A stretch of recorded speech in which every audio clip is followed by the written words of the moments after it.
The recording has started, and are we ready to go live? Here we go.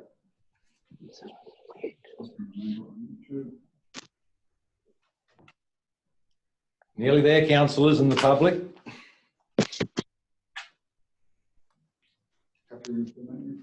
Yes.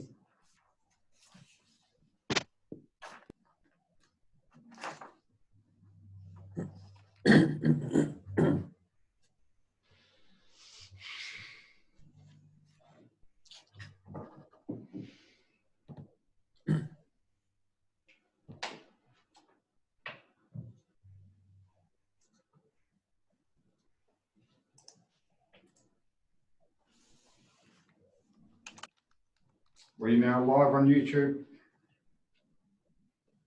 Ready to go? Thank you, everyone.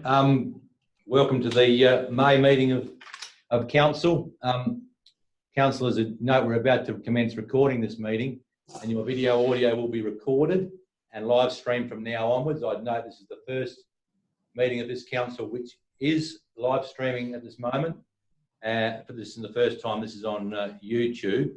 I apologise to the public for the late start. We've had quite a bit of connectivity issues with two councillors, and I've been reluctant to start the meeting without at least those two hooked up and ready to go. Okay, thank you. I'm going to stand and I'm going to read the Civic Prayer.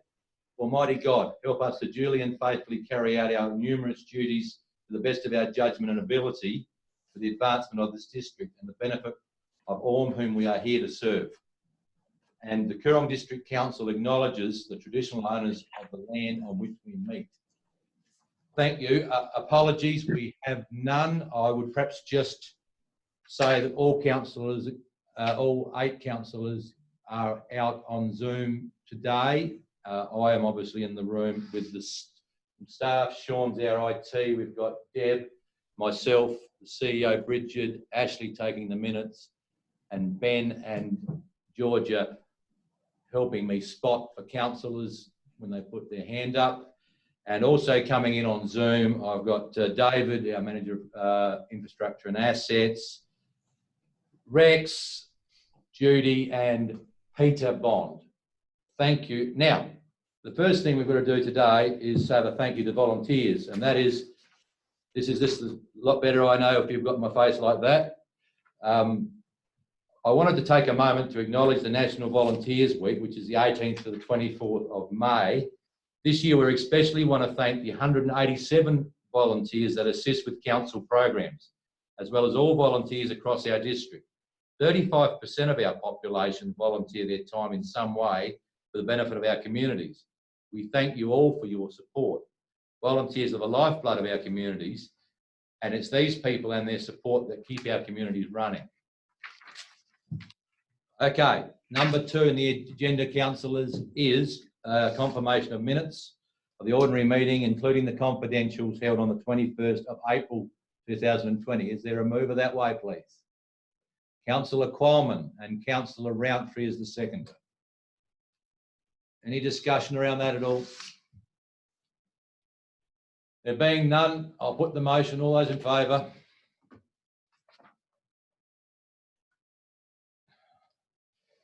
Councillors Bland and Hill, your screens, you're not there. Oh, they've moved. Yeah. Ah, fantastic. 1, 2, 3, 4, 5, 6, 7, 8, 9. Carried unanimously. I'm going to declare that. Thank you.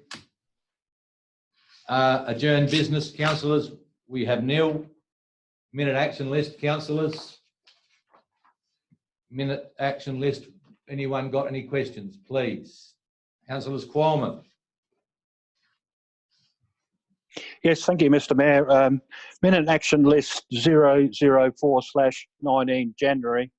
Move Councillor Taylor, second Councillor Roundtree, to be provided with a formal report listing land on, occupied and unoccupied, which is owned by the Coorong District Council or under council control and care and control. Thanks. How are we going with that one? Through you, Mr. Mayor.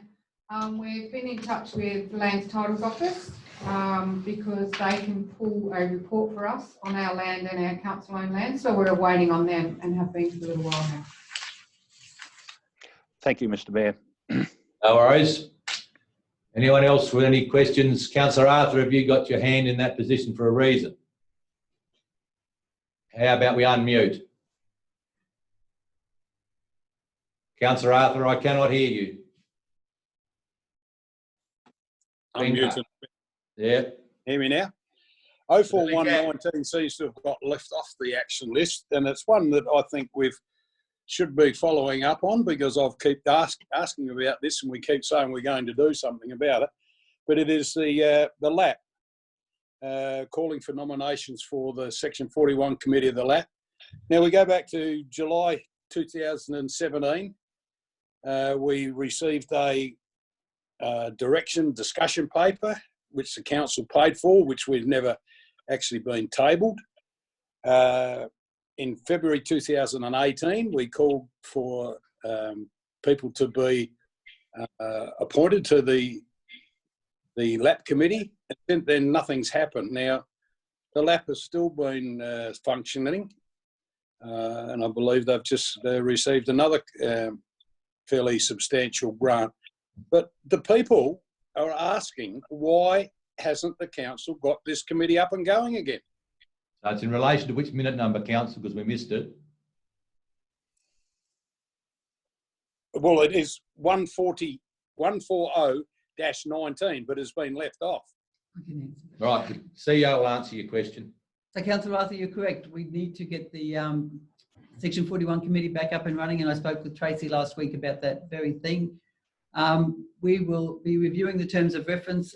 As you know, we're looking at all the terms of reference of all our committees, and we'll put the LAP to the top of the table, but we're intending to go out and review that terms of reference and renew the committee as soon as we can. I understand it has been a very long time, but it's on the agenda to do that now as soon as possible and to be up and running for the beginning of the new financial year. Councillor Arthur, that's... Thank you. Anything else? There's just one other, it's a motor vehicle policy. When will that be done? It was to be completed in May and then reviewed in June. 03519 is the number.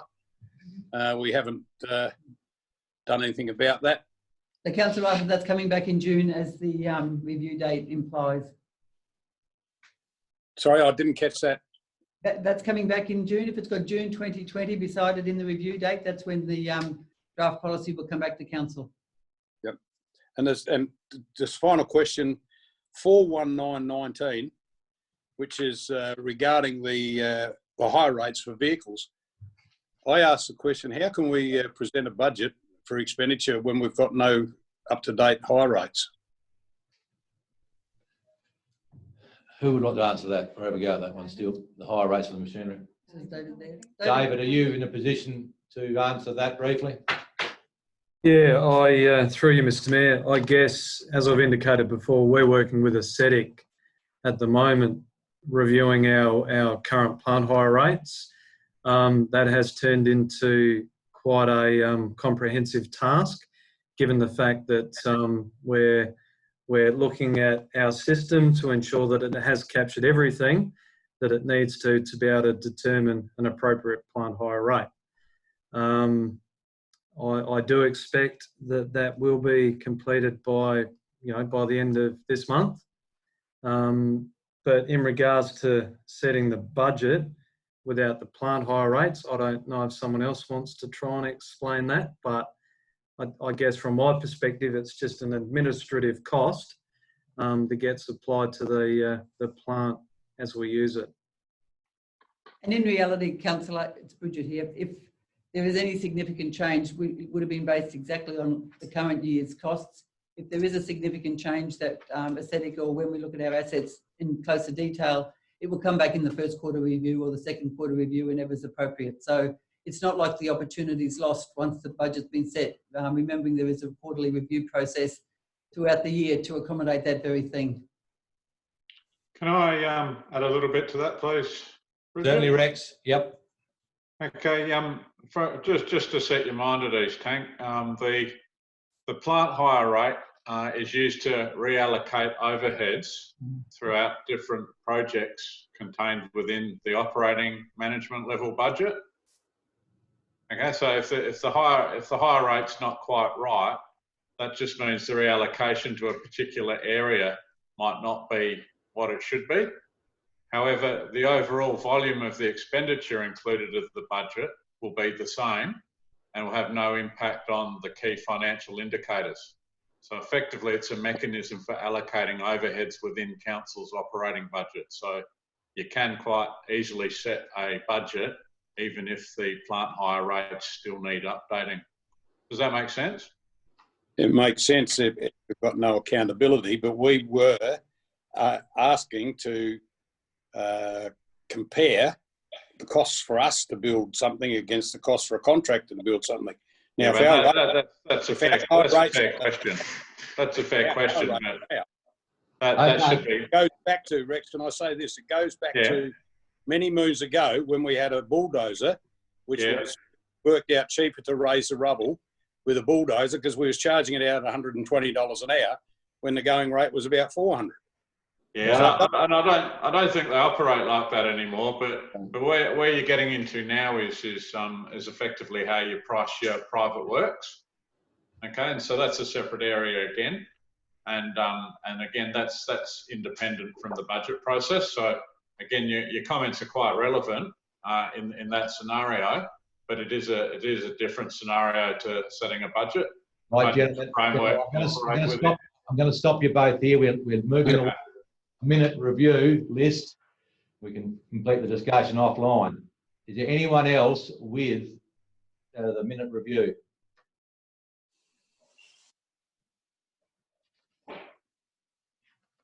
There being no one else, we'll move on to number 5 in the agenda questions with notice. I have nil. Number 5.2, excuse me. Questions without notice. Councillors? Councillor Qualman.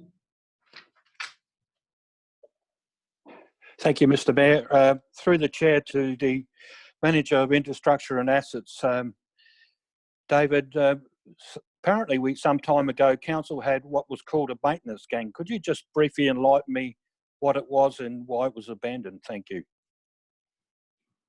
David. Unmute, please.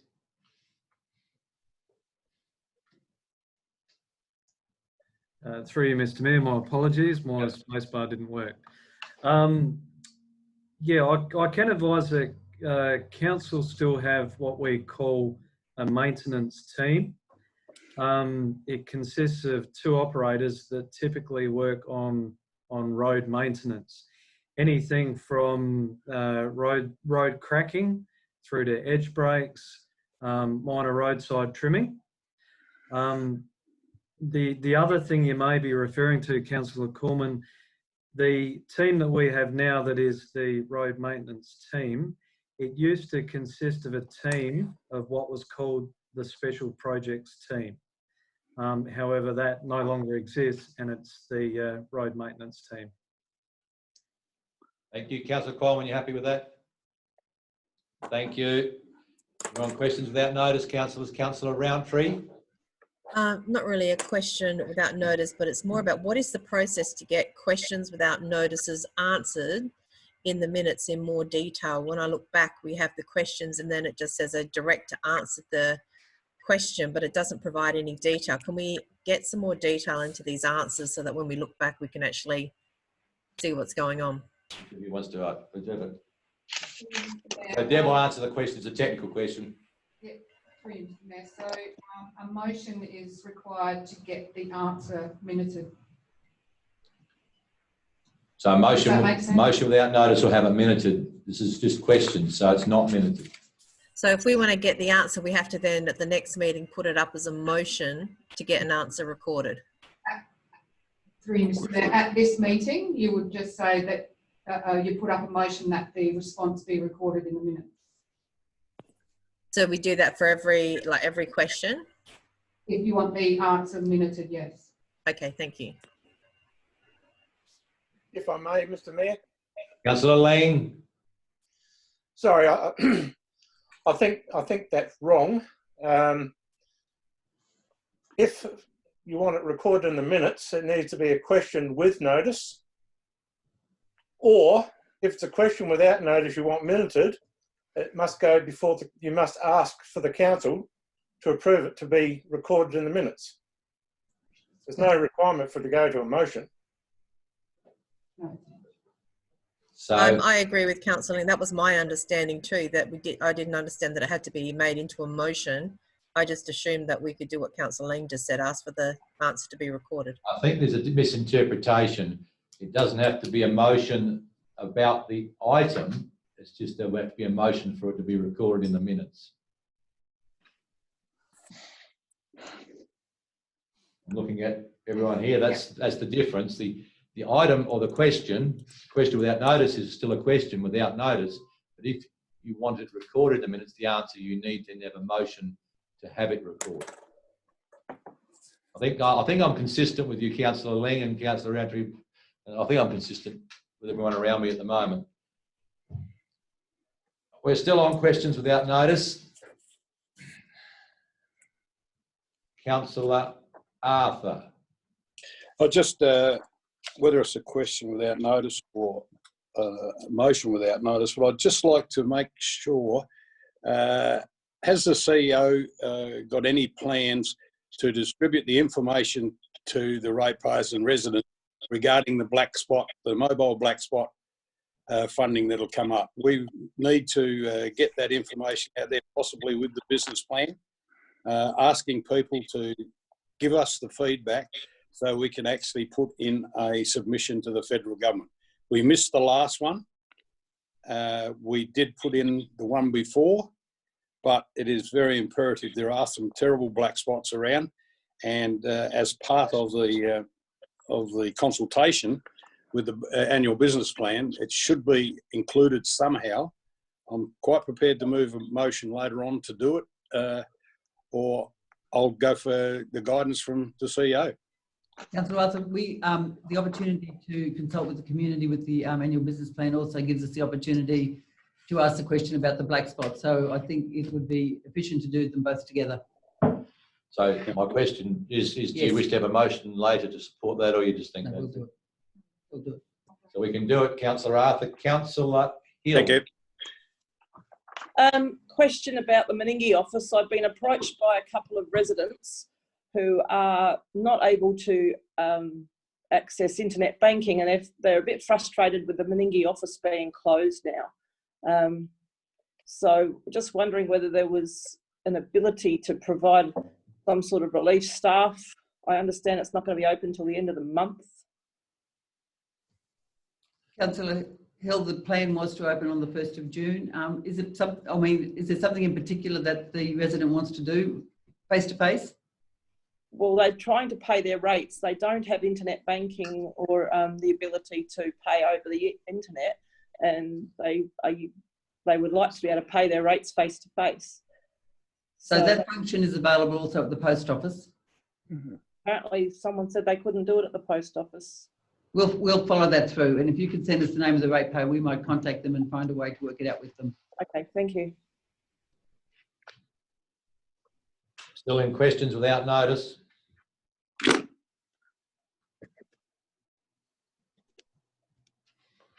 There being no more petitions, item number 6, we have no petitions. Number 7, deputations, we have no deputations. 7.1, public question time. I'm informed we have no questions that have been submitted today under our revised format, so we'll move on to that. Item 8, the Mayor's report. Any questions around that?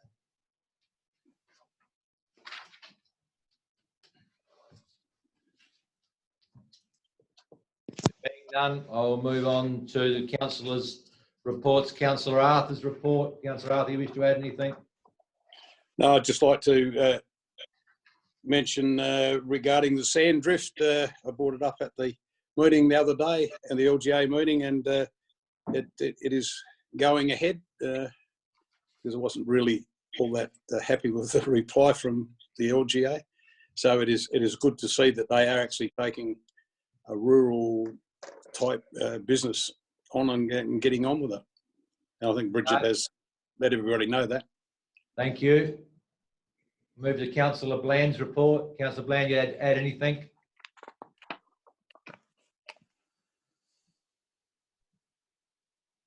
Unmute. No, I'm fine. Message questions.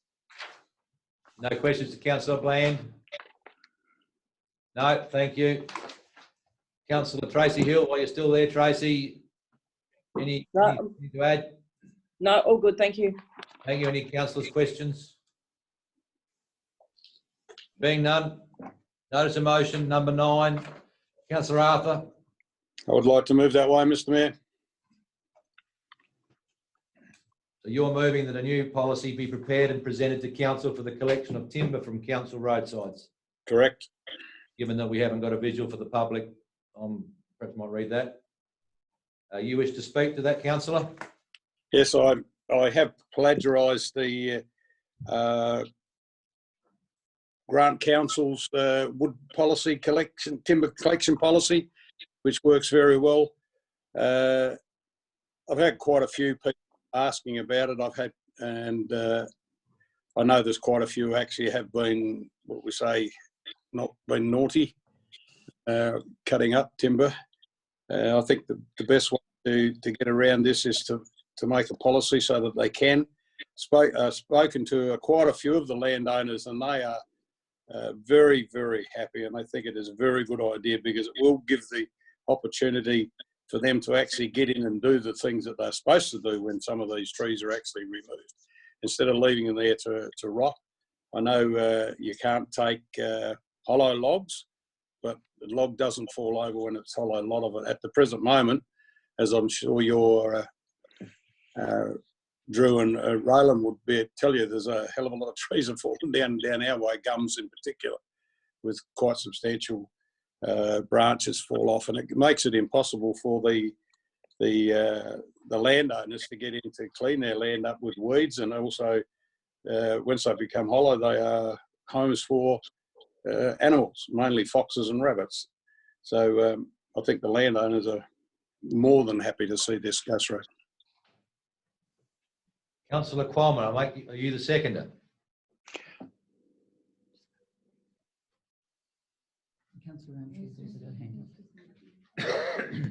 Looking at Councillor Qualman, are you the seconder?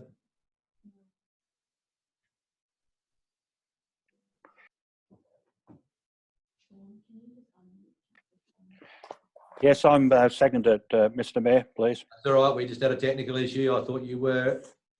You wish to speak to it at all? Just briefly, Mr. Mayor, I concur with what Councillor Arthur says, and I think people, if they're responsible, obviously they've got to pick up a form guideline or sign some sort of paperwork, and which would instruct them what to do and what not to do, and so they would be responsible, and this would help clean up along any fire hazard and possibly benefit for firewood for people. So yeah, I'm totally in agreement with Councillor Arthur. Thank you. Okay, thank you, councillors. It's open for debate. Councillor Roundtree, do you wish to speak? I was going to second it and pretty much say what Councillor Qualman said. So no, I'm good, thanks. Thank you. Councillors, any other discussion around a formulation of a policy? It'll come back to us at the next meeting, it says here in the Executive Officer's commentary. Got a question here from Deb. Through you, Mr. Mayor. I'm just wondering what kind of priority councillors have for this policy. As you know, we're doing an audit of policies. We have quite a few that are significantly overdue, some mandatory ones that are also due. Would you like this one to be the priority over those? Could I answer that, Mr. Mayor? No. I'll start with Councillor Arthur, then Councillor Roundtree. Well, I don't think it should be that hard, because I think there's about 4 or 5 councils have got this policy. So maybe even the local government has got a policy already drafted out. I don't think ours is going to be much different to what it is. I could have downloaded the form, which has to be filled in. They charge a small fee. The permit is only for 1 month, and you pay a small fee. So I believe it's something we should try and get through next meeting so that we can start getting these roads cleaned up and they want the wood for the winter. Okay, Councillor Roundtree, you think it's a watch or not? Well, I was going to say it's a bit difficult to know exactly where it sits in the priority list, as we don't know what all the other ones are that currently have to urgently be done. But I think the groundwork that Councillor Arthur has already done with this policy should mean it isn't too difficult to get this one going reasonably quickly. And if they're collecting firewood, probably they'd be looking to want to do it now while there's an ability to burn that firewood too. So you probably wouldn't do it so much in summer. So if it could be done sooner rather than later, that would be useful. Okay, yeah, Deb, you wish to speak to this? Sure. Having worked at a couple of other councils, I've written some of these policies before, and there is some background to it. I note that this policy doesn't speak to it only being permitted to local residents. So I'd need to kind of do some background if you want the permits to be issued only to local residents and property owners, for example. It doesn't speak to people driving over native veg to collect native veg, because that's been a historical problem as well. There's potential for traffic management issues. I just need to update on that with where we stand with traffic management for people who are collecting firewood, and the use of change stores. It's silent on that, and historically we've had issues with that at previous councils I've worked at. So there is a little bit of research there. It's kind of not a tick and a flick, I'm afraid. David, you're next, then Councillors Jench and then Councillor Bland. Yeah, through you, Mr. Mayor, I just wanted to reiterate what Deb said, and the only other thing I would suggest is that we seek any feedback from the LGA.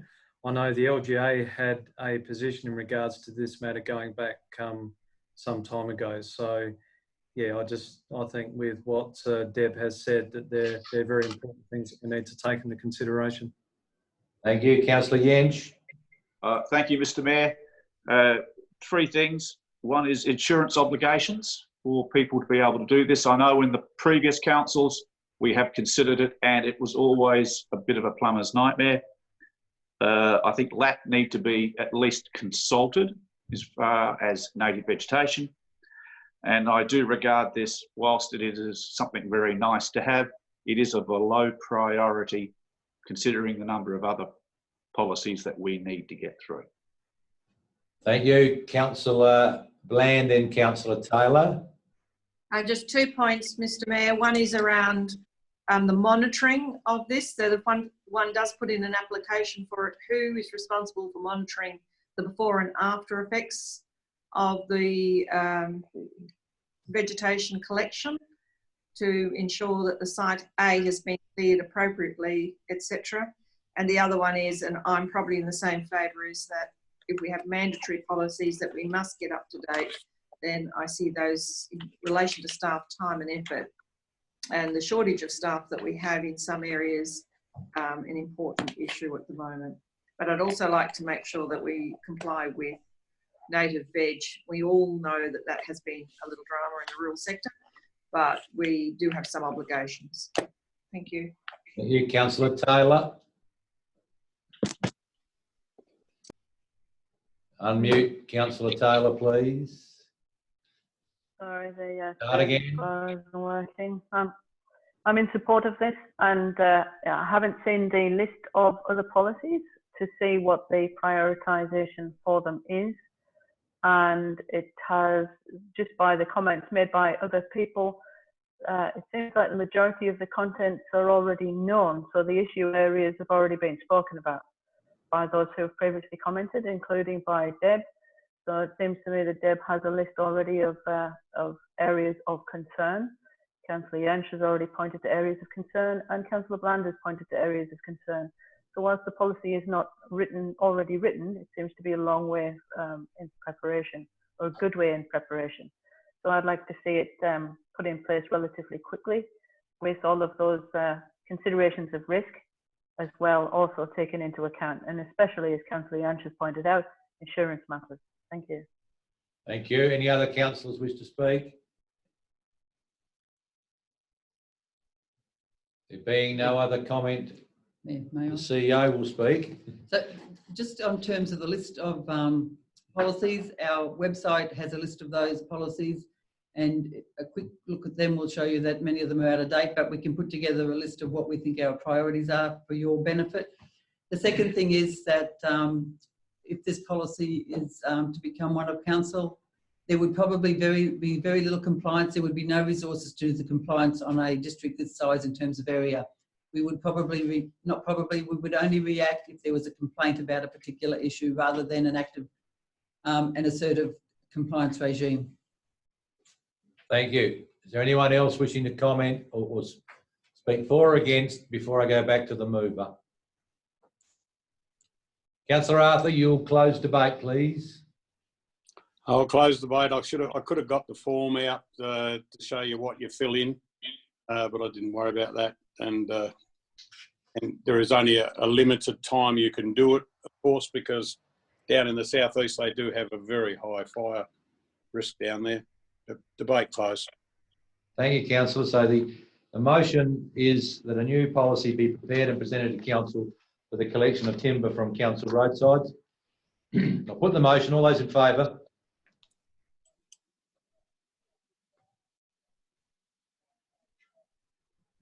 That's carried unanimously, councillors, I believe. Motions without notice, councillors, number 9.1.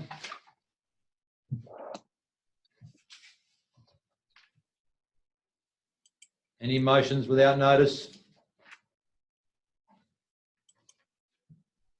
It appears there is none. I'll move on. Number 10, Office of the Chief Executive Officer's report. Number 1 is the third budget review for the year 2019-20. There is a recommendation there. Someone care to move it to open debate? Councillor Jens moves. Is there a seconder perhaps first? Councillor Bland. Councillor Jens, you wish to speak to this your recommendation and this subject? No, Mr. Mayor, I think I'll reserve that for the close. Thank you. Thank you. Councillor Bland.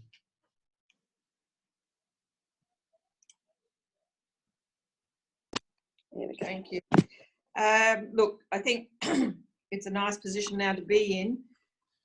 Worrying for me is the surplus that we have, although we did anticipate that with the positions having some of the very key positions and mandated positions that we are required to have, having not yet been completely filled.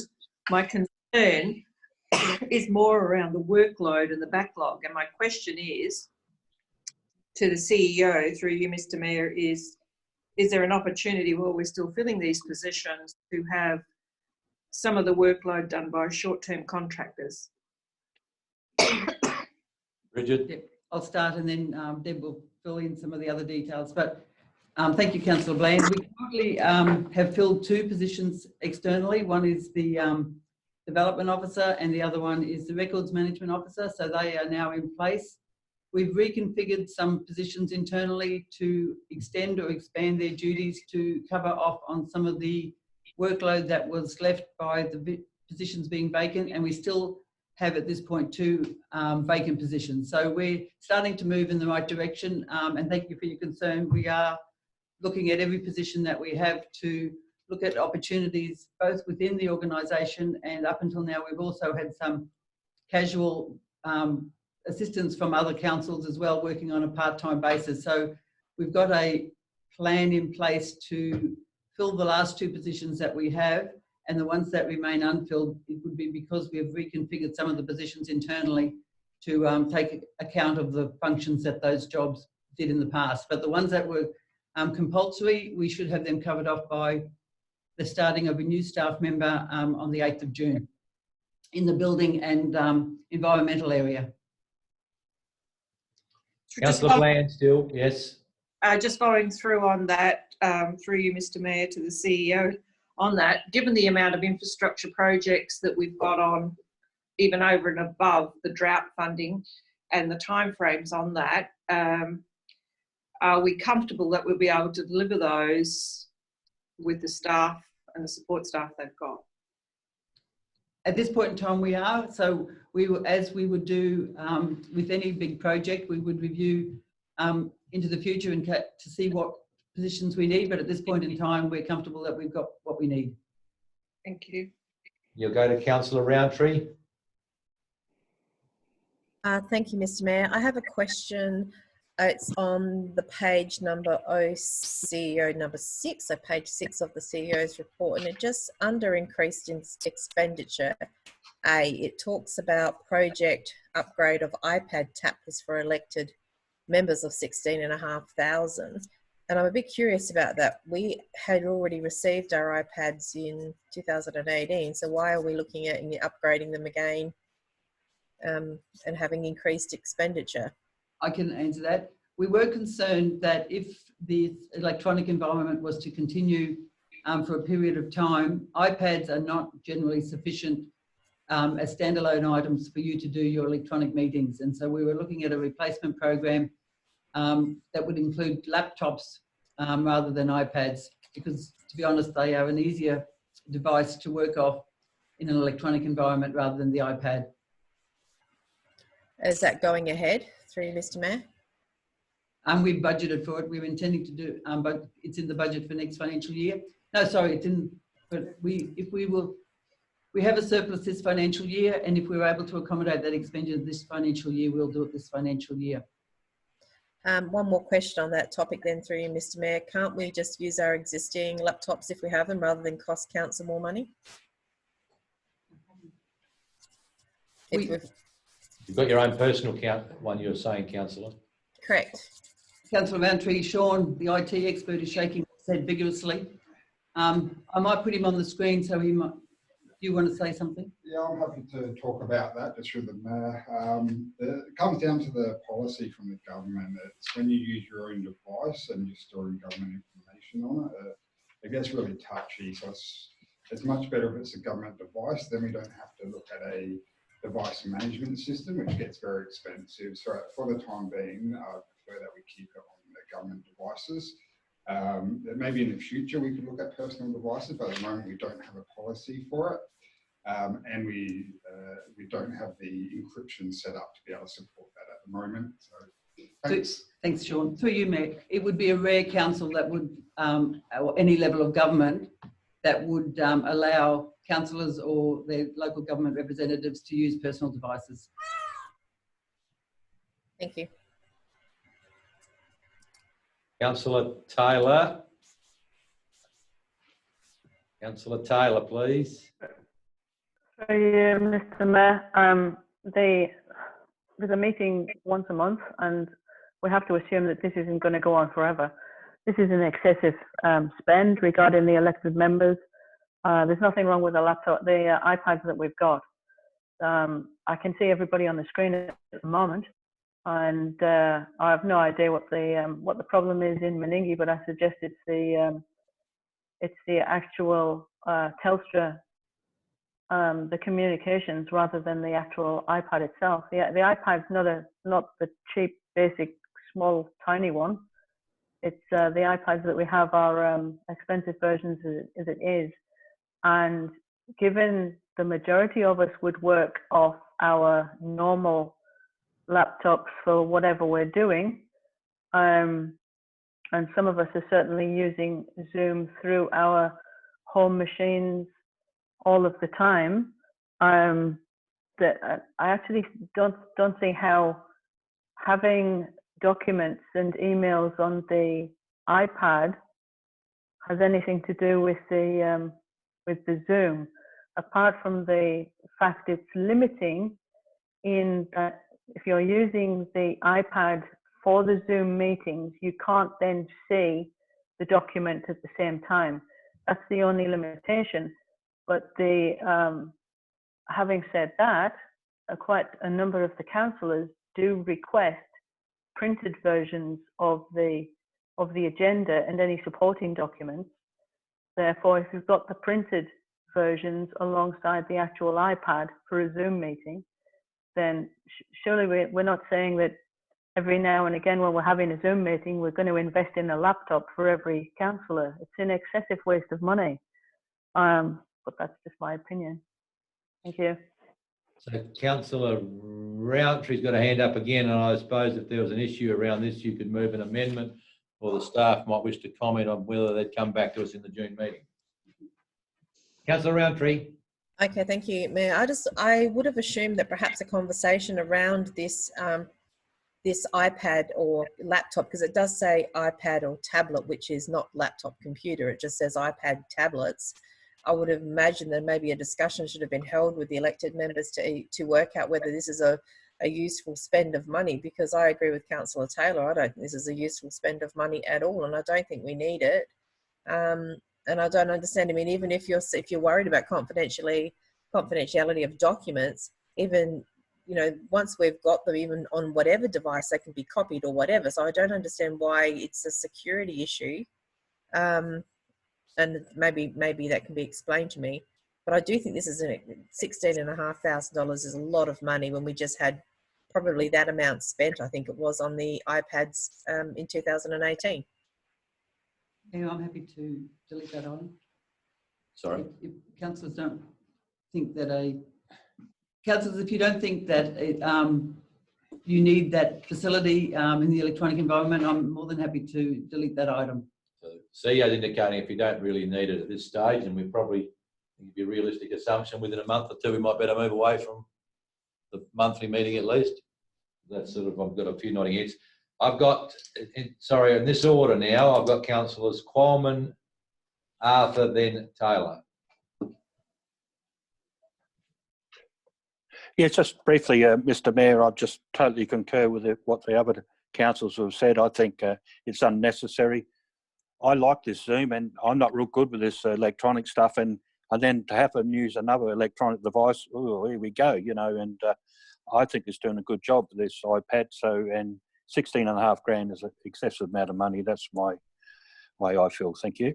Thank you. Councillor Arthur. I think the iPad's the best thing. I have been getting the printed copy, but I've got it this time. But I've now organised here where I sit now. I've got my my own computer with the program talking to you through here, so that works beautifully. The other thing is with the iPad, you're not stuck in my office here or wherever, because last Thursday I had a library meeting and I had to do a bit of travelling, so I was actually had my iPad and attending the meeting while I was going around in the paddock. So and it worked beautifully. I turned the sound off, and it was just like I was at the meeting. You can't do that with your computer around here because the mobile coverage is not that good. So I think the iPads are brilliant. Councillor Arthur, I appreciate the mobility of the iPad, but the laptop would be just as mobile and would have the same connectivity as the iPad in your paddock. Unfortunately, down here, the iPad seems to have a better coverage than your computer. Back to your black spots. Your laptop. Yeah. Yes. Councillor Taylor. Yes, I think I just reiterate. I think it's an unnecessary spend. I think everyone is using the iPad. They've got used to using their iPad, and there's just no reason to go to anything else. I mean, we don't need to upgrade it. It's not that old. I'm sitting here on a MacBook Pro, which is 8 years old. So, and it's still as fast as the day I bought it. So I just don't like these small amounts of spending creeping into the budget, whether it's this year's budget or next year's budget, kind of unannounced and what could be unnecessary without at least some discussion with the elected members first, rather than see it presented in a document like this. We've just spent a year and a half trying to get, or David has, trying to get this budget under control. And therefore, anything like this is going to sort of send a signal to me, which is it's another excessive spend that we just don't have a business case for. So I'd like it removed. So councillors, we've got some options either we have an understanding of the CEO that it's not going to happen this financial year, or we have an amendment. I'm happy to withdraw it completely. So councillors, on the understanding, and perhaps we just note that, Ashley, that the item around that is withdrawn out of this budget review. Councillor Bland. Yes, through you, Mr. Mayor. My question is really not so much about whether councillors need laptops or iPads, but have we rolled out sufficiently across our staff to make them more mobile with appropriate? And maybe this could be considered if it needs to be brought forward if we have finances this year to assist in that area. Thank you. Through you, Mayor. Councillor Bland, we're doing that as required to ensure staff are mobile and have the IT equipment that they need. I suppose the one last thing about the councillors' use of the iPad, a couple of you have mentioned you're also using your own devices at home during this process, and that is a risk to the organisation because you are using non-government devices basically to do government business, so that is an issue. So although most of you are saying that the iPad is sufficient, if you're using another support device while you're doing that, then it's probably indicating that it's not sufficient, but I'm happy to not put that expenditure forward. There's been no further. Councillor Ling. Unfortunately, the background's very dark in your room, Councillor Ling, and that's my problem. But anyway. Sorry, I can't do anything more about lighting. I've got all the lights on as possible. I agree. At this time, particularly after COVID and other expenses that have been put upon us, we're trying to keep the rates increase down, if not zero. I think at this stage, lashing out for new laptops is not questionable in this term. I think the iPads are doing a great job. I will admit I'm not using my iPad, although it is here. I have the benefit of two 27-inch big IMAX screens, so hence I'm able to sit back instead of people looking up my hair nostrils to do this meeting. Nearly too much information, Councillor. I'm going to take it that that item is withdrawn, but I think it needs some more technical backup, and I've got a smiley face from Councillor Arthur, and then I think I'm going to start winding it up. Like, can I ask something different actually about the? As long as it's within this subject. Just about the grants that we've received or have received. Just around this item, Councillor. Sorry? Just around this item. Within the budget review, the grants and subsidies, yes. we budgeted on 4.9 and it's 5.3 now. Mm-hmm. Of the grants that we've received, like the $2.5 million, have we received any monies for them at the present moment? Are they in there? The Coldee Road, have we got the final grant for those? Are they in those figures or are they not? That's what I'm asking. So, Councillor Arthur, the answer is that we have the signed document. Whether the money's in the bank or not, I'll let Judy answer that. Judy? Through the Mayor, we've received some of the funding for the two big 500 projects. We've also received half the Cody Road funding, and we are currently chasing the second half. And it has all been recorded in that grants and subsidy figure. So are they included in there now, Judy? Yes, they are. The components that are for the 500K grants, it's only what we've received to date, because the other is for next financial year, which has been put into that year. Yeah. So, and what? So, I'm sorry, you're a bit scratchy. I don't know if it's just me or everybody else is the same. How much of, say, the $2.5 million have we got against what we're budgeted to spend? Okay, we have currently on the Ralcom project, we've received 120. The Meningie project, we received half, 250,000. And we've also received for the Cody Road of 210 out of the 500 we're supposed to receive for that one. Okay. It was a bit scratchy. Am I the only one that couldn't quite get all that? Unfortunately, it's all a bit scratchy, but Judy's basically saying nearly half of each of those projects he's received. I could paraphrase that a bit. Rex, can you add anything to that?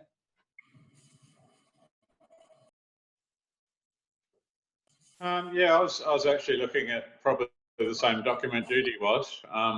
Just as part of our budget review 3 and our annual budget setting preparation work, Judy prepared a table that listed the year-to-date grants received compared to that amount included in the budget review 3 forecast. And as the CEO pointed out, we've either received or we've got commitments to receive all of that funding. And those of you that will recall me discussing the grant components of the budget review 3 and the annual business plan and budget, that was a key focus in the area of setting those amounts. So given the information we've got on hand, the budget review 3 reflects that information. So as things change, we'll obviously amend the reports, but we've definitely taken all of that into consideration, and there's no reason to believe we won't receive the level of grant funding included in the reports for budget review 3. No, I'm not. I wasn't questioning that. I'm just questioning what we've got, and also with the drought funding that's got to be spent by the 30th of June. How much of that we got? Okay, I'll just have a look. Hang on.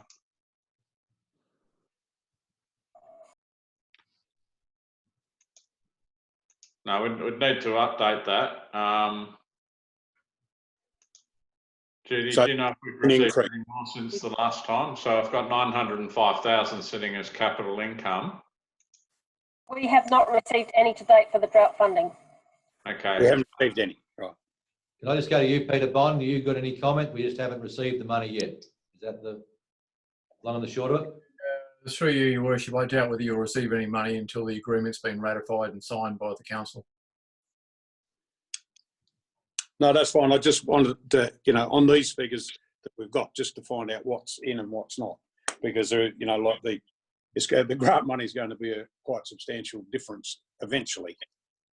Fine. Thank you for those answers. Is there anything else in relation to number 1, which is the budget review? Councillor Yench is getting very close to closing debate, but I'll just have a look around the room. Has anyone else got anything to ask about item 1, 10.1? Councillor Yench, you wish to close it? Yes, I do, Mr. Mayor. Thank you. I think we've had a pretty good chat about it. Yeah, it is interesting with the IT, but I do believe the workload and the backlog and contractors are the key areas that concern me. As long as we're keeping an eye on those and ensuring that our ratepayers' needs are being met. That's the important thing. Thank you. Okay, I'm taking that as debate has closed. Therefore, I will put the motion about the budget review. All those in favour?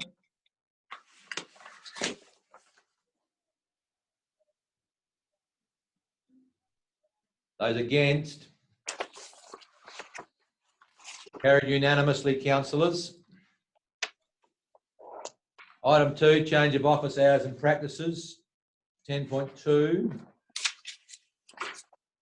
I've got a recommendation there, councillors. Does anyone wish to move that way? Councillor Rountree. I had more of a question than to move it, but if we need to get it moved before I can debate it. Initially to help the process. Forward. Do it forward. Sorry, I didn't hear what you said there. I'll allow you to have a question, and Councillor Bland will be then, and then Councillor Taylor after you. Okay, thank you. This has come as a bit of a surprise that we're looking at changing the hours of operation. I would like to know a bit more about why this is happening. Is there a cost benefit to doing this? Because to me, I can see a fair few people not being happy with this. You're driving to Murray Bridge, you need to be there at 9, you want to be able to drop in at the council. Prior to that, not opening till 9 means you now can't get to Adelaide. You get to Adelaide later, you get to Murray Bridge later if you're passing through. So I'm just wondering where the justification for this came from. And also I note that this is for noting only, that that we as a council don't have any say over the opening times of the council office, which is also a bit of a surprise as well. So I'm wondering if we can just debate this a little bit more, because I can see a few problems with this one. Okay, I'm going to ask, ask the CEO to give an outline of So how we got to this. So a couple of things happened. From December, we started to track the pattern of customers and residents who came into our front office between the 8:30 and 9 o'clock and the 4:30 and 5 o'clock, and found that there was very, very little activity. Then the COVID came along, and basically we encouraged residents to stay in their homes and to do their business online or to telephone us beforehand. That has continued. It hasn't changed the patterns in the very early and the very late time slots. And the other thing that happened during that time is we found that we weren't compliant with how we did our cash reporting during, as it came over the counter. So staff office hours had to change 15 minutes earlier and 15 minutes later to accommodate that. So although our opening hours were staying the same, staff had to start a little earlier and a little later, and that then resulted in overtime. So if we were to continue the way we were, without looking at was it a legitimate expense, we'd be paying about $16,500 overtime for that extra hour for the day in the morning and the afternoon. We only at most have 1 or 2 people who will ring or actually come through the doors between that 8:30 and 9 or the 4:30 or 5:30, 4:30 and 5 in the afternoon. So if we were to change the opening hours to those suggested, we eliminate the overtime expense, but we also don't inconvenience the community in any way, because very, very few people actually use those early hours. So just a follow-up, follow-up question through you, Mr. Mayor, if I may. So how much cash is, so I've got 4 questions. How much cash is dealt with? So actually I'll back up a little bit. You took the results from December. December is traditionally not a time where people need to do much with council. I think the busy time for council gets closer to the end of the financial year, perhaps. I'm just guessing, but I would say that December in general would be a very quiet month. So would January, and then we got COVID. So I'm not entirely sure that that block of time you've looked at is probably the best block of time to use to make a big decision like this. How much cash is actually dealt with through the council, if we can answer that, and how long does it take to actually manage that cash? We're not a bank. Are the doors going to be physically closed at 4:30? Are there still going to be staff there at 4:30? And is there going to be staff there at 8:30? Or so how are you planning to manage that? So the last question would be, could we stagger the staff, have some start early, have some start later, to not get into that overtime situation? So are there other ways that we could look at managing that than just closing the doors early? I mean, I think we're not a bank. So a couple of questions. I think I've got all the questions, Councillor Roundtree. Generally, the only people who come to see us are those who want to pay cash. So cash, and I can't tell you the actual amount, but Deb and George are both in the room and may have a understanding of what that is. So generally, people who come to see us face to face want to pay their rates in cash. It's been a 5-month period, and correct, Christmas is probably quite a time of the year, and COVID didn't change that. But many people are quite comfortable ringing or doing their business online with council. In terms of the question around staffing, staff need to have 2 people there to count the money, and that's a 15-minute, so they start 15 minutes earlier than the opening time, and they'll be there 15 minutes after the closing time. But the actual door opening time will be 9 to 4:30. Okay, Councillor Bland is next.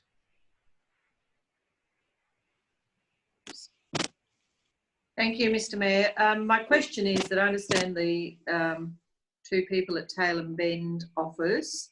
How does that actually work in Meningie? And does that mean also, given that Renee would normally, our staff member would normally have had an hour for lunch and facilitated the banking during that period of time, does that mean her time will change from at her lunch time? Will that decrease? And does that impact on her work? So I guess there's a 2-part question. One is, how does she actually deal with the requirements around 2 people to meet legislative requirements? And 2, is there an impact on her staffing hours? So there's no impact on her staffing hours, and I'll let Deb talk about Meningie in terms of how money is accommodated there. If I can just call on Ben to explain about the counting of the money at Meningie. Yeah. So to Councillor Bland, the issue with closing the office for lunch is the officer is still required to leave the building to physically deposit the banking. Hence, we need to close. Staff can't do it at 8:30. Post office isn't open. Can't do it after 5. So, and because there's a sole staff member, we still need to close at lunchtime. I think the question. Sorry, have I gone off the wrong track there? Sorry. I may have misled you whether we need 2 people to count money or not. In an ideal world, yes, but we can get by. If the doors are open. Yeah. I suppose the driver was that there was very little residents' expectation or usage of the facilities, and with the requirement that staff have to come in earlier to do what they need to do, that required about $16,000 a year in overtime. So we were very mindful that there were other ways without jeopardising or limiting the service to the community. Okay, Councillor Bland, you got the answers you're searching for. Thank you. You have. I have. Thank you. We go to Councillor Taylor, then we'll have Councillors Yench and Arthur. For you, Mr. Mayor. So with my, and I say all of this with the greatest of respect to the staff and to those who are having to do the work at the end of the day. But you have listed the operating hours for the banks in each of the areas. Therefore, we assume that the Tail and Bend office certainly isn't doing any banking after 3 p.m. when the bank is closed. So is it just then the reconciliation of the ledger of the actual cash that's come in? And is it then just transferred into the safe? Is the ledger not being sort of written into as cash comes in, etc.? And also, so that my thinking sort of in a logical way rather than a practical way, because obviously the staff are the ones doing the practical bit, but my logical thinking is that it's a process which is done throughout the day. So rather than left until the end of the day when you're not leaving it until 5 o'clock to then do all of the counting, etc. It's something which would be accumulated throughout the day. And also, if my statistics head on, December's not a good time for foot traffic anyway, because people are busy doing other things, which has left January, February, and possibly some of March for foot traffic coming into the council. And at what point did council close its doors? So have we got a complete data set in order to analyse here? Because if for a number of months we've been closed and don't have any idea of what the foot traffic would have been. And my other concern is, does the foot traffic increase when the rates are due? So in which case, have we just had one rate notice go out when foot traffic has been coming in? And we've only captured one data set for that. So people have been forced to pay their rates by other means. Okay, let's get some more answers. So first of all, Councillor Taylor, the office here at Tail and Bend has never closed. The only office that we've closed. No, I didn't. I wasn't saying the office is closed. I was saying that the bank is closed at 3 p.m. So you can't deposit any funds after 3 p.m. at Tail and Bend. That's what's in your form. I don't know. I'm not a bank SA user, so I wouldn't know. But it says here that the bank SA in Tail and Bend are 10 a.m. till 3 p.m. Is that right, or am I reading that wrong? No, that's correct. So, Deb, whenever it is, you wouldn't be depositing the actual bank at the last minute anyway. So you'd be doing it beforehand, whether it be 3 p.m., 4 p.m., or 4:30 p.m. And it was my reading of this document that you're aiming to adjust the hours for Tail and Bend foot traffic from 8:30 to 5 to 9 till 4:30. Is that correct? Correct. And we will review it in December. And what I'm saying is that you haven't got a complete data set which gives you the real evidence of when the foot traffic would come in. So is the foot traffic coming into the office greater when the rates are due, in which case you've only had the opportunity to collect one data set for that because the office is being closed to the public. Okay, Deb, give a go enlarging this. Sure, through you, Mr. Mayor. Just for your information, we gathered statistics for the entire day, each day that we were open, and the foot traffic actually didn't decrease as much as we actually had hoped during the COVID crisis. We had staff expressing concern at the number of people that were still coming in. So I think I can safely say the statistics are accurate in that it's less than one person coming in for that half an hour morning and afternoon. We were still getting 16, 17 people coming through during the day. So that didn't really drop off that much during COVID. The counting okay, the counting of the money when I commenced, the process was that the till was just taken at the end of the day and put in the safe. There was no internal financial controls around how much was there, what happened overnight, what happened in the morning. There was no third person checking it. As governance and for internal financial controls, we really did need to tighten things up a bit for our processes. So that's why we introduced the staff starting earlier and finishing later. So we were pulling down, it rolled onto a few things, pulling down flags at 5 o'clock rather than 4:30, counting the money, and that's our main concern, is the governance and financial controls.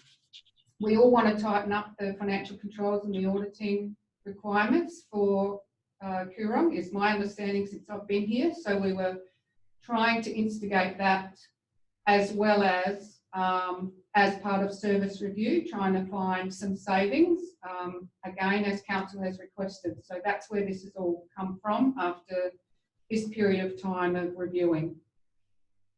I hope that makes sense. Okay. I've got Councillor Yenst and Councillor Arthur, and back to you, Councillor Roundtree, next. Thank you, Mr. Mayor. Firstly, I'd like to move the motion as is, the recommendation. I think it's an operational issue. I think it's a saving of money.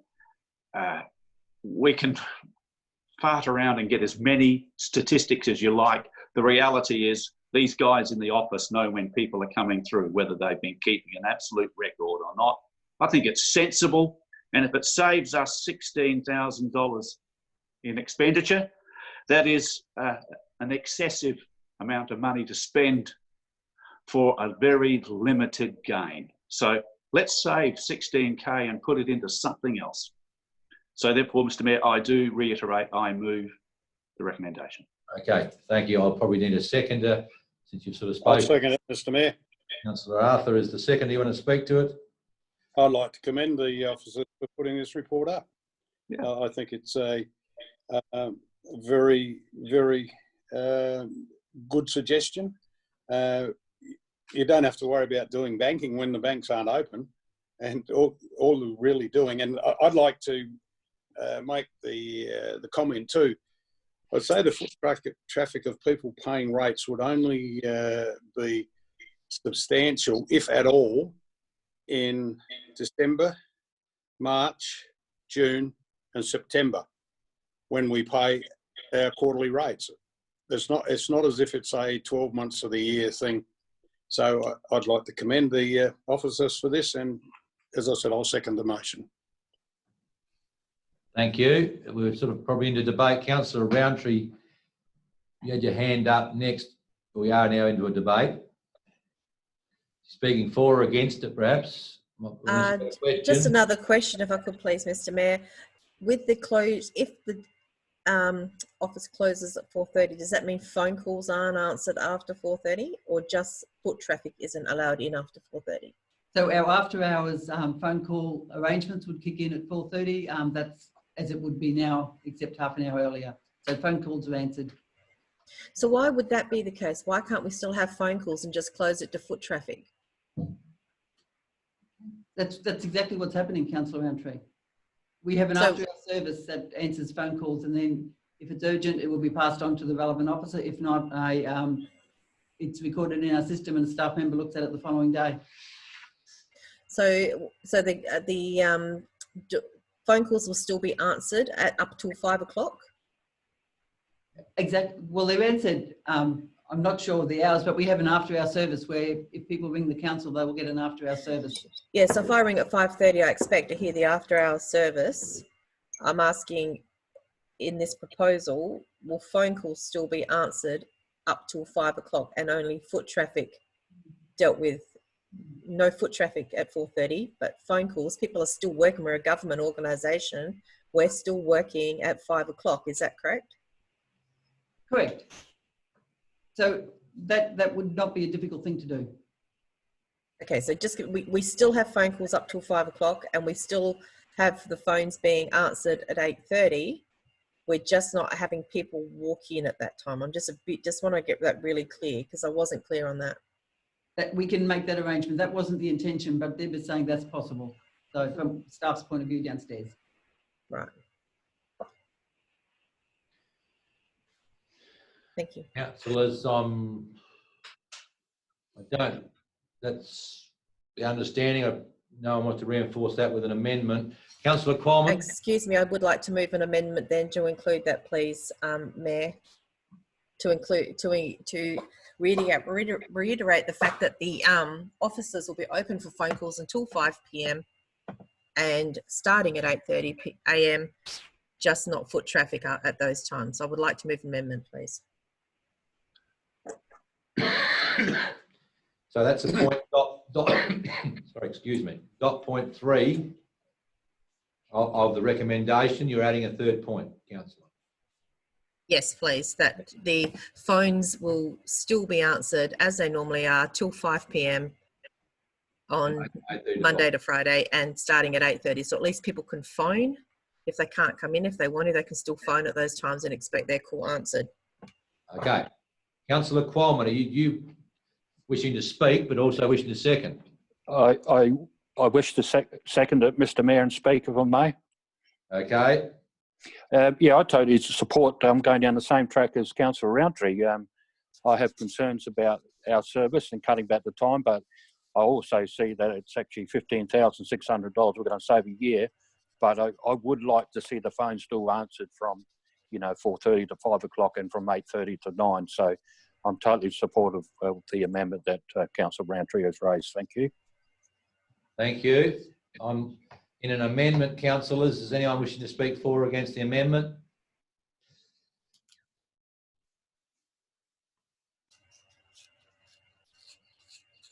There seems to be no one wishing to speak for or against the amendment. So the amendment is adding a third dot point to the recommendation, which is around the phones will be answered between 8:30 and 5 on the 5 days a week, councillors. There's no further discussion. Councillor Roundtree will close the amendment discussion. I close debate. Thank you. I will put the amendment, councillors. All those in favour of the amendment? Righto. Councillors voting for the amendment are councillors Roundtree, Arthur, Taylor, Ling, Qualman and Simmons. Those voting against, councillors Yench, Hill and Bland. Voting against the amendment. The amendment is carried. The amendment becomes the motion, councillors. I reluctantly say, is there any second amendment? And is there any further discussion? There being no further discussion, I will put what is now the motion, which was the amendment. Those in favour, please show.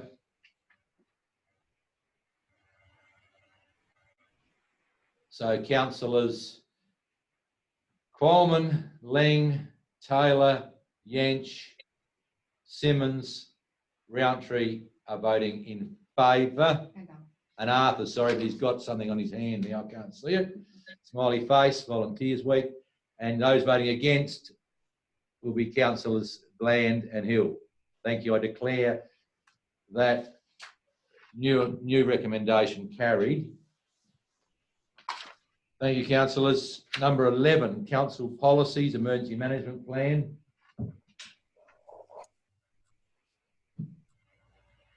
The recommendation there, councillors. Councillor Roundtree and Councillor Bland are the first two. Councillor Roundtree? I'm happy to move that recommendation. As is. Councillor Bland, do you wish to add to that? You're happy. I'm happy. We nearly needed your emergency there, Councillor Bland. You got nothing further to add? Not at this point. Thank you. Is there anyone else wish to discuss that recommendation? Councillor Lang.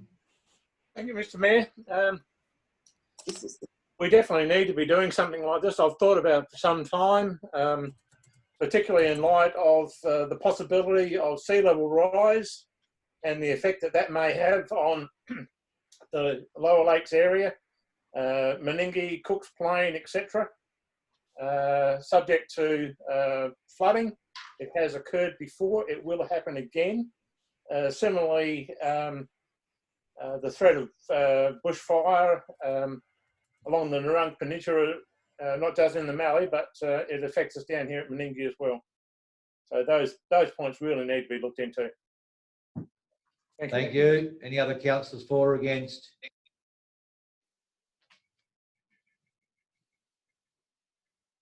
No one else want to add anything? Councillor Roundtree, you'll close debate. Debate closed. Thank you. So I'm putting the recommendation as it reads that the council revoke the council participation emergency response as operational policy and adopt the emergency management policy as tabled. Councillors, those voting in favour, please show. Those voting against? No, that's carried unanimously, I believe. Number 11 is 11.2, corporate credit card policy review. Councillors, there's a recommendation there. Councillor Roundtree moves and Councillor Hill seconds. Councillor Roundtree. My only comment is that I'm very supportive of the plain English format internal control manual. I think that is a very good idea, and I think it's a good policy. So I have no issue with it. Thank you. Councillor Hill.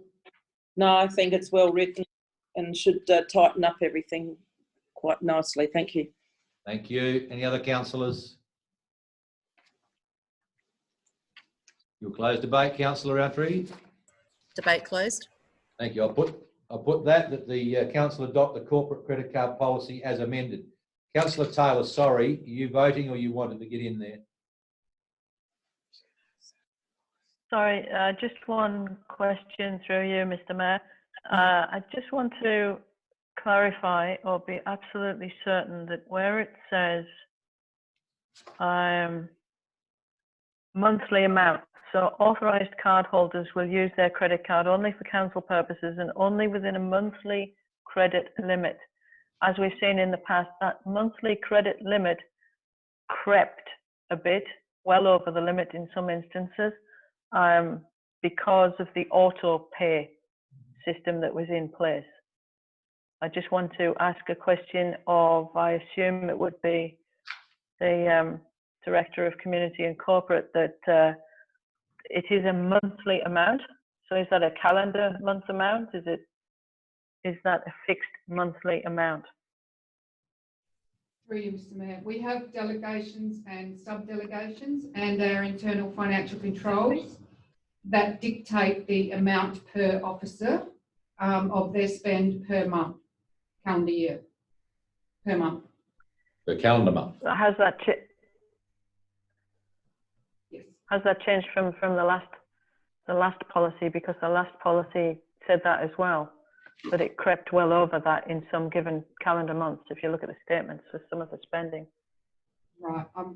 I'm sorry, Councillor Taylor, that was before my time. I can assure you now we have the internal financial controls strictly in place, and those of us that sign off on officers' spend certainly do a full check and review of everything that we're signing off on to make sure it meets the delegate. Okay, I just wanted to clarify that was most certainly a maximum spend per calendar month. Yes. Okay, sorry, Councillor, I missed you before, but I'm going to have another go at putting the recommendation. I think there's nothing else I can see on the screen. All those in favour?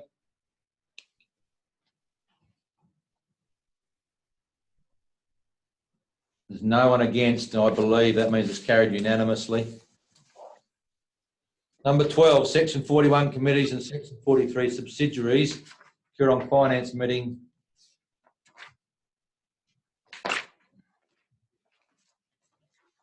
Minutes. There's a recommendation, councillors. Councillor Roundtree. Moving. Happy to move. Councillor Taylor, looks like it's a seconder, I believe. Anything else in that? Any discussion? There being nothing, I'm going to put the motion, which is the recommendation. All those in favour? Those against? Carried unanimously. Number 2, Coorong Infrastructure and Assets Committee minutes of the meeting of the 28th of April. Councillor Roundtree, moving. And can I also add that I just want to congratulate the team for reducing that administration fleet from 9 to 4. I think that's brilliant. So thank you for that. Okay, that's in relation to the cars that we lease. Mm-hmm. Okay, so Councillor Roundtree's moved. Is there a seconder for the just receipt of those minutes? Don't rush me, Councillor Qualman. Thank you. Any discussion around those minutes? There being none, Councillor Qualman. Yeah, nearly lost me. Thank you, Mr. Mayor. Just 2 points, if I may, from the minutes, and that is point 12, Narung Road shoulder works. Move Councillor Qualman, second Councillor Roundtree, that the Coorong Infrastructure and Assets Committee receive and note the report. I just had a query, I only got it today, and that's why it's short notice. Whilst people can see us streaming live and hear a verbal report, but there's nothing written, I just wondered if in future we could have some bit of more written report there on that, please. So I'm going to ask one of the... Ashley, do you wish to we're accepting minutes that people can't see unless they're in the meeting physically. I suppose the agenda's online. Through you, Mr. Mayor. Yes, correct. The agenda is available online that provides the full report for those that may wish to read it. Minutes are generally basically the motion and the mover and the seconder, not the whole narrative around what's happened. That's generally the case. But if people want to have a look at it, perhaps if we direct them to the actual report to provide the whole story, might be the way to go, Councillor Cormann. Thank you, Mr. Mayor. And my second question is through you to the Manager of Infrastructure and Assets regarding Roads Asset Management Plan. I see in Appendix A that we've had 95% of works completed. Just going further into that, is this ramps a 30-year cycle that we've got to reseal all our sealed roads? And I see the latest information was only 321 when it's actually 395 now kilometres of sealed road. Could David please explain or update me more on that, please? David, sorry, David. Yeah, through Mr. Mayor. Councillor Cormann, can you ask a question again, please? Yes, I can, David. In the Appendix A of the minutes, we've got the Roads Asset Management Plan, and on there it says 95% of the works have now been completed. How are we going with that? Is ramps worked on a 30-year cycle of all our sealed roads that within 30 years they all resealed? Is that how it works, please? Yeah, through you, Mr. Mayor. There's different life cycles on the roads. Some roads are categorised with a shorter life cycle, and there are other roads with a longer life cycle. That obviously does depend on the usage of the road. But in regards to the 95%, that's referring to the works as part of this year's works program. So 95% of the works have been completed as part of this year's program, capital works program. Thank you, David. Councillor. And if I may say, Mr. Mayor, please, that information we got further up with the map and how many roads we've got and how unsealed and sealed is incorrect. It says 321 when it's actually 395 now, Mr. Mayor. Okay. Where's Councillor reading that? Yeah, we're. Any other things in relation to this committee meeting? Councillors? If there is nothing, I'm going to put the motion, which is the recommendation, I understand. All those in favour?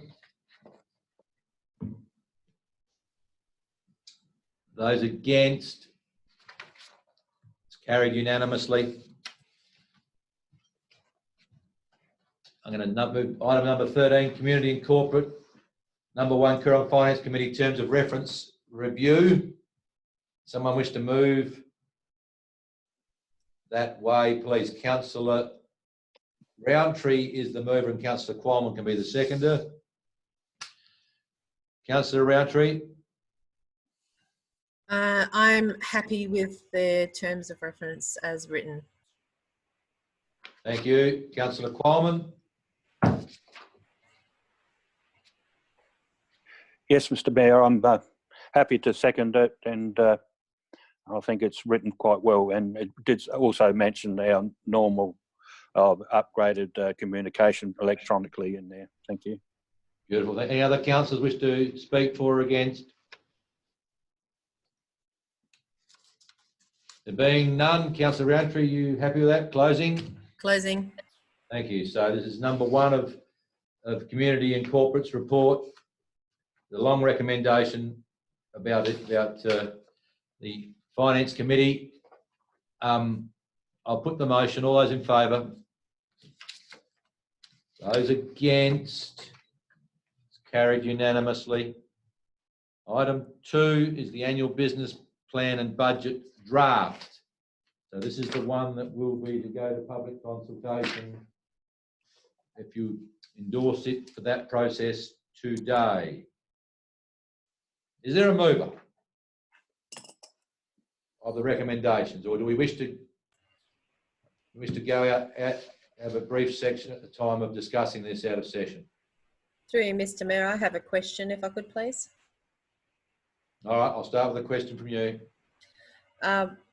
Will any changes that are made to the budget be brought back to council for ratification? I know the CEO is authorised to make minor editorial amendments, but if there's anything major budgetary wise, will that be brought back to council? Yes, is the short answer.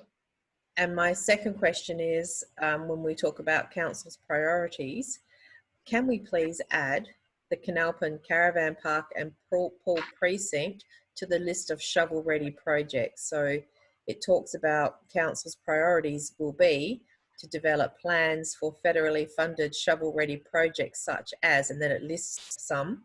Can we please add into that line the Canalpin Caravan Park and Paul Precinct, please?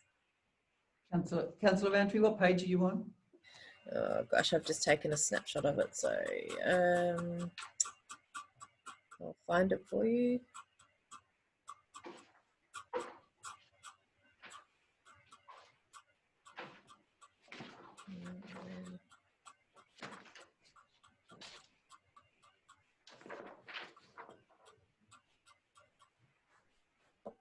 Is it? It's just a little pull-out box. It's just a little pull-out thing. It just grabbed my attention. I thought, well, we'll grab somebody else's, and we probably need to just state that, because we have talked about it and it is minuted that it be worked up as a shovel-ready project. And these are the things that aren't going to be covered under phase 2 of the drought funding. So this is the phase 2 was going to cover the repairs to the pool, but the whole precinct needed a lot more work than just the pool. So this having a shovel-ready project helps them to be ready for if any other grants come up. It's actually page 15 of the draft annual business plan. It's got the Meningie Dog Park as the picture with a cute little puppy on it. And it says council's priorities will be. Yes. And it's the first paragraph. We'll make sure that it's reflected in there. Thank you. Other councillors wish to questions around this? Councillor Leng. Thank you, Mr. Mayor. Page 14 talks about the general rate will not increase for 2020-2021. I don't like that statement in the fact that we have not decided upon that as yet. A minimal increase or a zero increase, but we're declaring to the people in this document that there will be no increase. So we have not decided upon that as yet. That's what this. Bridget? Yeah, Councillor, that's what the consultation's for then, but that was the general consensus the last time we spoke, that we would include it that way. But if there's a change of view on that, we would then change the annual business plan that actually goes out for consultation. It was a general consensus only.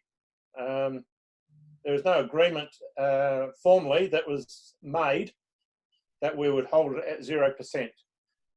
It was going to be a fence sitter as to which way it went, and the Mayor had not included his statement at that stage because he had left the meeting. So, There you Councillor Leng. I can see what you're saying, and it says the general rate will not increase for 2020-21. Excuse me. Would it be better if it said would not increase? This is for public consultation. Will's a very strong word. Would the word would satisfy you? Mr. Mayor, it's just the. No, sorry, I'm with Councillor Lee. I'm with Councillor Lee. No different than last year, we went out with 2.5% increase. I'm with Councillor Lee. I'm just trying to see if that's the word change that we need, because I can see what he's saying. Yes, Mr. Mayor. I believe that would be a better wording, perhaps. And just for everyone's benefit, I would have been in the 0 to very low 0.5% zone if I was here in that workshop. Councillor Yench is my next councillor. Thank you, Mr. Mayor. In regards to the potential zero increase, valuations will increase irrespective or decrease. I think people need to be aware that if it goes in either direction, there will be a change to their rates rather than assuming that it's just going to be the same as the previous year. If some of the valuations from the previous year, people had a rate cap at 10, and I'm presuming that everything above the 10 will be picked up this year in their normal rate. And if they've had a valuation again that increases yet again, some of these people may be seeing a 10% increase, and we're stating potentially a zero increase. We need to eliminate that confusion. Thank you. I might just say that that's why last year I wasn't prepared to say anything but what I said about how much more revenue will bring to council. I'm well aware that some people last year probably had a rate reduction, but they didn't bring me up. So that's why this is a complicated business. I've got Councillor Taylor next. Through you, Mr. Mayor. I could also point out, please, that Rex has had his hand up for some time. Also, I'd like it to reflect exactly what it is, which is we're putting, or the consensus was, or the argument was over a 0% increase, a 1% increase, or I think Councillor Yench said a 2.5% increase. It's actually what we're saying is the revenue increase. We wanted the revenue increase to go up by 0%. Should we not be saying something like that? Because as Councillor Yench has already stated, and which is quite obvious when you think about it, some people will see a drop in their rates and some people will see an increase in their rates. So therefore, you can't use a catch-all statement in this document because we've got no idea how it will affect individual ratepayers once the valuer general adds or whatever to whatever percentage of properties that are going to be increased. So it's actually what we were deciding on, or what we were discussing, was the percentage increase in the revenue, wasn't it? Which was where it arrived at a 0% or a 0.5% or 1%. Or I thought we'd arrived at a 0%, but perhaps Rex can clarify that when you do get to him. Okay, well, I'm going to go to Rex. Sorry, Rex, you're in the bottom corner now. But I just say that in what Councillor Ling raised before, and it's the first dot point, where the annual business plan has been prepared within the following guidelines, and I'd labour that point that this is a guide initially. I read this to be the general rates would not increase. That sounds probably a bit more clearer to me. I don't know, I'm looking at communication than me. Well, if I may speak. Yes, Rex, away you go. I'll hopefully come up with something that's satisfactory, and just building on what Councillor Taylor said. The consensus, although it wasn't a decision, it was just a consensus from a straw poll, was that we'd proceed with a 0% increase in rate revenue. So the way I'd word that dot point is that general rate revenue will not increase for the 2021 financial year, and the fixed charge will remain the same as 2019 at $360. Okay, so what you do is you just include the word the general rate, that general rate revenue. All right, so I think we're sort of coming to a conclusion on this part where, yeah, I think that's as good as any I've heard. Rex, have you got any other comments in relation to this document while we've got you?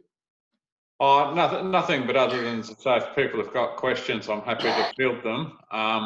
But it's you know, I think it's a pretty solid approach by council, in that they've you know been prepared to set a framework for management to operate within, but it's also on the understanding that you know there's going to be 3 budget reviews throughout the year.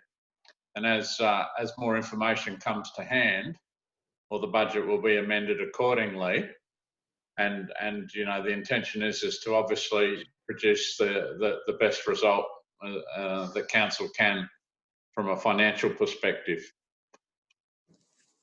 Okay, beautiful, thank you. Councillor Arthur.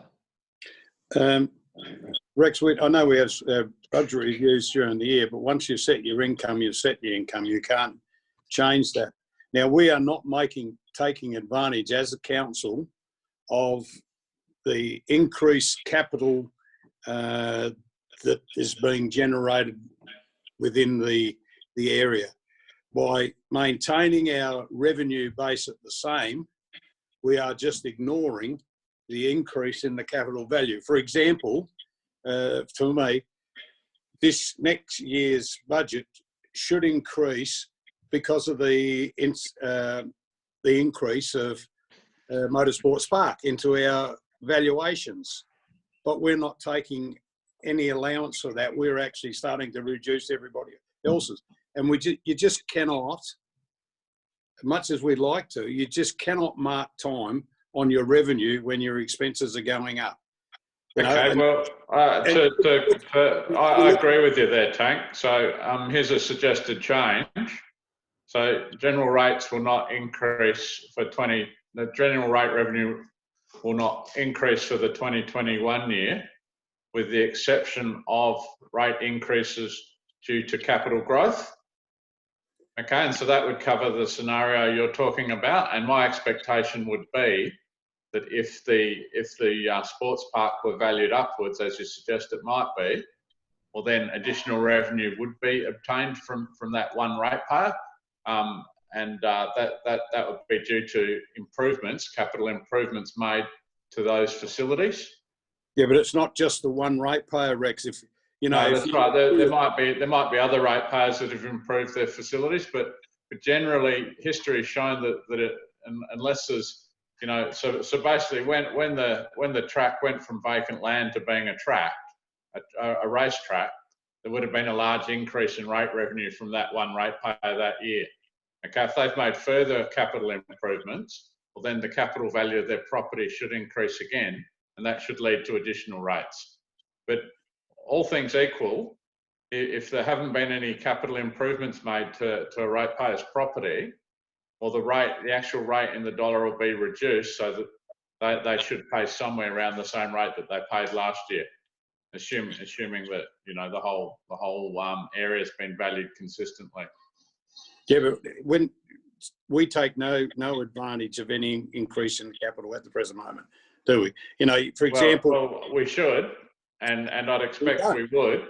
Yeah. And if we don't, well, it's something that should be investigated. But I believe I think, well, if in particular, if you've got concern about the sports park, well, then that needs to be looked at to ensure that what you're suggesting isn't actually the case. No, not necessarily the sports park. Let's get that. It's happening to other things. Like a few years ago, it was a chicken farm. I take your point, and I think it needs to be considered. And if it were to be, so for instance, let's say there were capital improvements identified, and let's say instead of $10.1 million worth of rates, we ended up raising $10.2 million worth of rates. Well, that extra 100,000, maybe, I'm just making these numbers up for argument's sake, but that extra 100,000 may be due to capital improvements. Well, that would be covered in budget review 1. So it's not like we're just going to ignore that and not collect that money.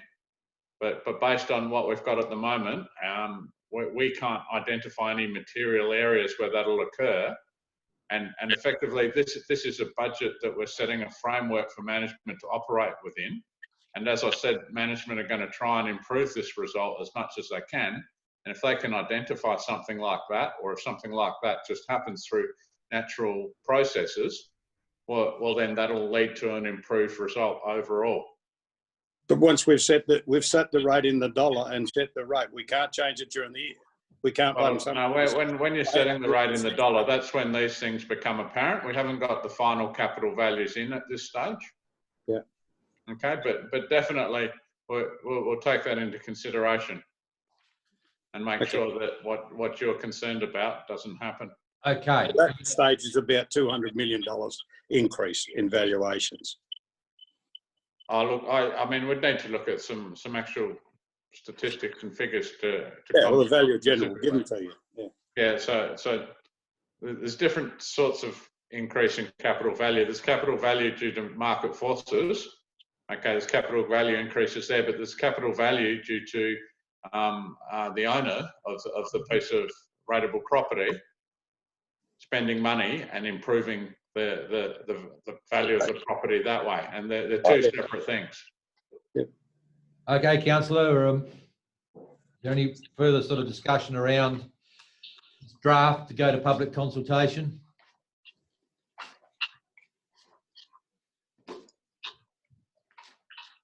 Any discussion at all further? Work out, have I got to move? Have I got to move to seconder? That's my only. Could I just say one thing, Mr. Mayor? Yeah, hopefully you want to move it, but anyway. I'm happy to move it, Mr. Mayor. Hang on, sorry, Councillor Roundtree will move, and then Councillor Arthur, I'll let you have your say now. Yeah, just seeing we're putting everything else in, where we develop plans for federally funded shovel-ready projects, can we also put in the Lake Indawara into there, which has been all the background work's been done. It's fully costed, ready to go. It is shovel ready, done by the community. So we put that as a precedent. Thank you.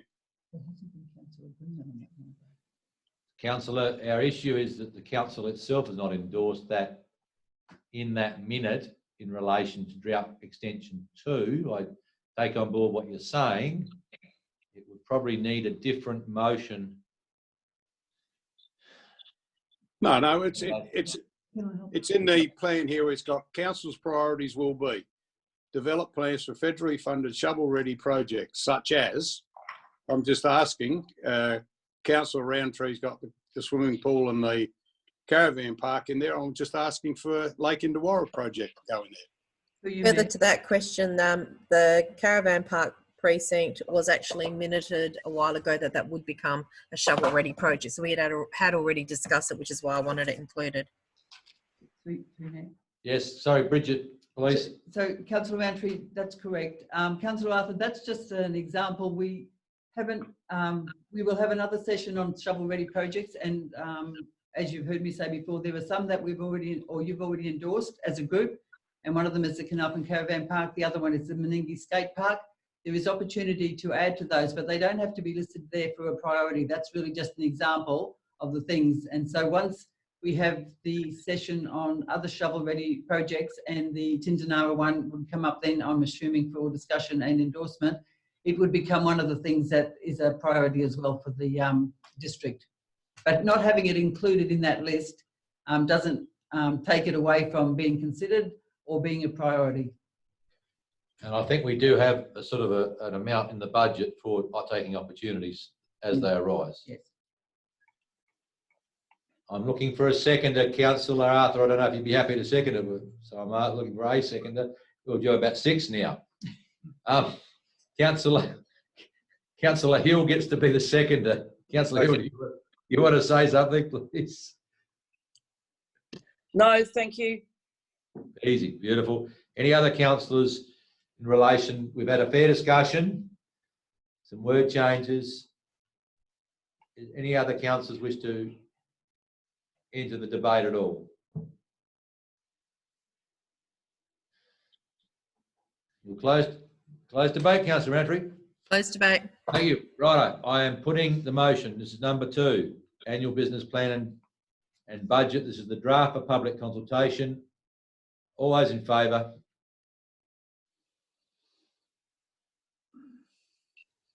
Those against?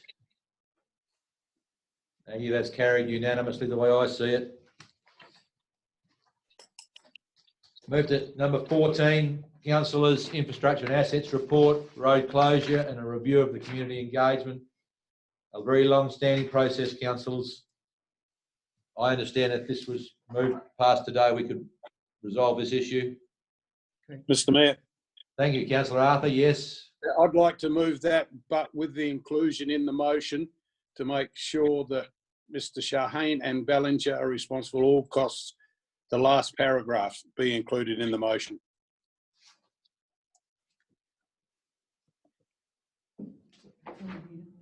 So which part of the motion do you want, or the recommendation you want to make? You want to add? Into the motion, what is there, and also that Mr. Shaheen and Ballinger are responsible for all costs associated with the road closure process and the proposed quarry agreement. Mr. Thus far, total 10,945.43, and upon Council's final approval of this road closure, an invoice will be forwarded.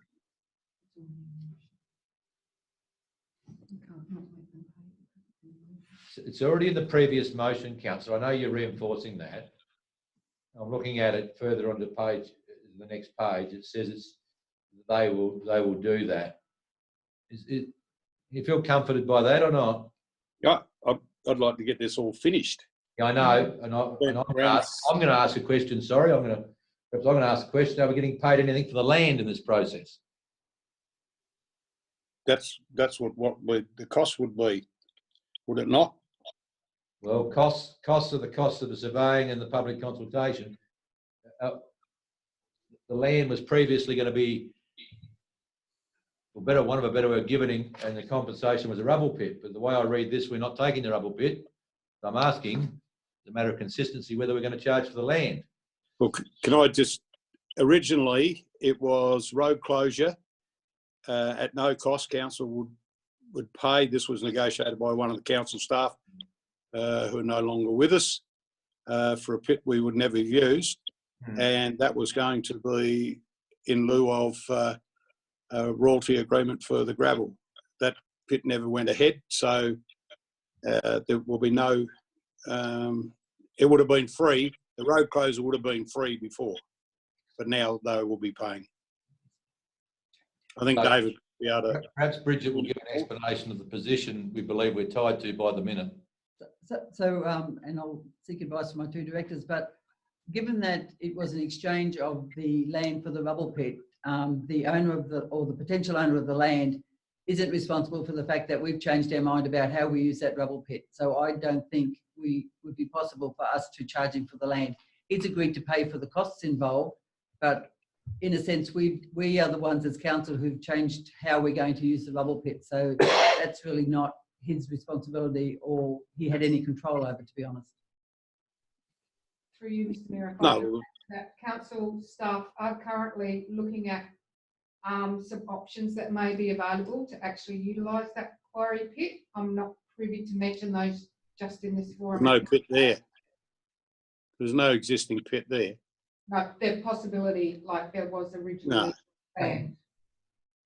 Ask Dave, he knows about it. David, you wish to comment while we're... Yeah, David. Unmute. I muted you, David. You're a goer, David. And he does it, we're fighting each other. David, have you got a comment?